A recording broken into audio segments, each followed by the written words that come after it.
Hi, నేను మీ doctor SV Krishna Rao, professor of urology. ఈరోజు మీకు ఒక విధానం పరిచయం చేద్దాం అనుకుంటున్నాను. మీరు కిడ్నీ రాయి సమస్యతో బాధపడుతున్నారా? మీకు ఆపరేషన్ అంటే భయమా? అయితే మీకోసమే ఈ అధునాతన టెక్నాలజీ. ఈ విధానాన్ని రెట్రోగ్రేడ్ ఇంట్రారెనల్ సర్జరీ అంటాము, RIRS. ఈ నూతన విధానంలో మనము ఇటువంటి చిన్న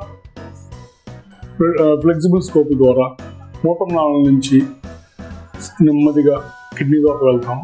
కిడ్నీలో స్టోన్స్ని థూలియం లేజర్ అనే లేజర్ పరికరం ద్వారా ముక్కలు చేస్తాము. చాలా సింపుల్ ప్రొసీజర్లు. ఈ ప్రొసీజర్లో ఇది స్కోప్ అనేది ఫ్లెక్సిబుల్గా అవుతూ ఉంటుంది. మనం కిడ్నీలో ఏ పార్ట్లో ఉన్న స్టోన్స్ అయినా చిన్న చిన్న ముక్కలుగా చేస్తాం. దీన్ని వాడే లేజర్ని థూలియం లేజర్ అంటాము. మీరు రెండో రోజుకే నార్మల్ లైఫ్ వెళ్ళిపోవచ్చు. మీ డే టు డే లైఫ్ అన్ని కూడా డిస్టర్బెన్స్ ఏమి ఉండదు. Simple procedure, easy procedure. ఇప్పుడు అంతా ఇది ఒక టెక్నాలజీని వాడుతున్నాం మేము. అవసరమైన వారికి, ఇన్ఫెక్షన్ వారికి స్టెంట్ పెడతాము. స్టెంట్ని 3 నుంచి 4 వరకు తీసేస్తాం. మరిన్ని హెల్త్ టిప్స్ కోసం ఫాలో అవ్వండి.